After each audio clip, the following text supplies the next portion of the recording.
Well, Peter started by saying that the ultimate aim of education is to teach young people to thrive, both while they're in education and throughout their lives. This idea isn't new, of course, but it has taken on a new urgency. We're all aware of the disturbing growth of mental health problems in children and young people, and some of those figures have been cited tonight. The one that strikes me hardest is that among teenagers, rates of depression and anxiety have doubled in 30 years. And in fact, 75% of mental health problems start in adolescence.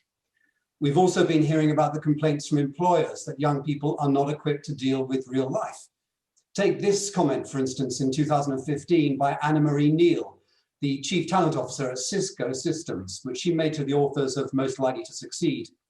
The students that thrive within today's education systems, she said, are achievement-driven, rule-orientated, compliant, linear.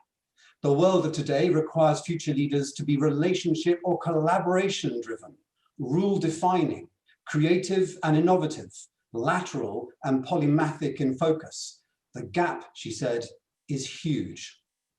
Surprisingly, perhaps, this is true even of the academic high flyers. Sundar Pichai, CEO of Google, has said, "We rarely employ straight A students. What we've discovered over the years is that their field of knowledge is too narrow and they haven't developed as people. We find they just can't cope with life and they cause endless problems and frictions. We like to choose students who are bright but broad with character. The thing is, if somebody's intelligent, we can teach them the skills we need, and the skills they learned at school will probably become outdated anyway. But what we can't do is to teach them to be rooted." So, the question of how schools can promote human flourishing is a hot topic in contemporary education, particularly around so-called character education, those skills of self-knowledge and social learning that are so important for success, both at school and at life. Of course, as soon as you start talking about teaching character values, the question arises, whose values are you going to teach? You might go back to the classical notion of civic virtues, as the influential Jubilee Centre at Birmingham University has done, or you could turn to an increasingly robust empirical research literature that has developed from sociology, political science, economics, education, psychology, medicine, and other empirical sciences. The Nobel Prize-winning economist James Heckman published a paper with Coutts in 2013 that claimed that certain character traits when taught at school, especially to younger children, can significantly enhance a young person's life chances. They identified character skills or dispositions that are nearly universally admired across cultures, including, for instance, perseverance and resilience, self-control, empathy, humility, and engaging productively in society. We know all of this. So why are so many of our young people struggling? What is preventing us from teaching them what they need to know? If we're going to get serious about this, we need to acknowledge the elephants in the room. The first of these is the way that schools are held accountable. This system is, of course, a key driver of school behavior. It has been the subject of much scrutiny in recent years, including from the DfE, driven by the concern that we are using the wrong incentives and the wrong sanctions. Now, I'm not against accountability per se. It's important that the government has mechanisms for holding educational institutions to account for the quality of the education they provide. The problem occurs when this system results in a narrowing of the curriculum. It's inevitable that when pupil performance is used as a high-stakes accountability measure, schools will prioritize those parts of the curriculum that are tested, often at the expense of others that are not. And worse, the children who stand most at risk of having an impoverished experience are those who are regarded as borderline and receive teaching that is narrowly to the test to get them past a threshold. Ofsted's Chief Inspector, Amanda Spielman, has noted the fact that when an accountability measure becomes the sole driver of a school, college, or nursery's work, their real purpose, to help young people learn and grow, is lost. And indeed, Ofsted has attempted to address this problem in recent years. As many of you will know, the inspection framework that was introduced a year ago emphasizes the importance of the curriculum and the importance of a broad co-curriculum. It introduced non-statutory benchmarks for measuring character education, focusing in particular on resilience, confidence, and service to others. This is a start, But even these welcome changes are not enough to give human flourishing the priority it deserves.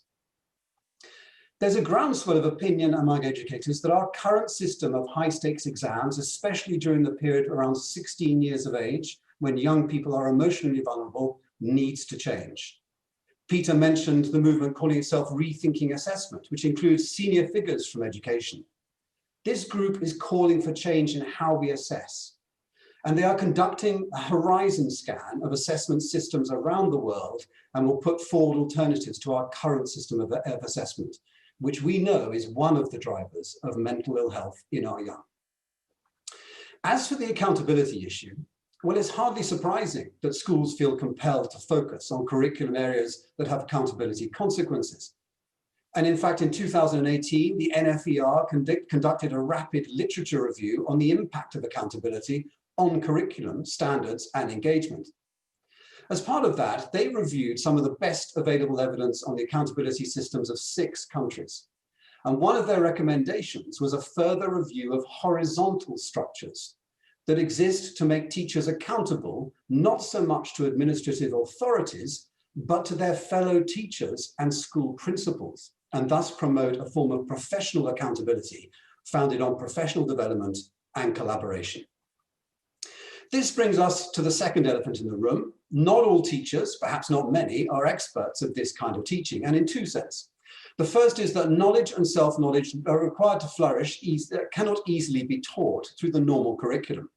They must also be taught through the co-curriculum, explicitly and implicitly, cognitively and experientially, through collaboration between peers, between schools, and between the school and the wider community. And this is not a small endeavor.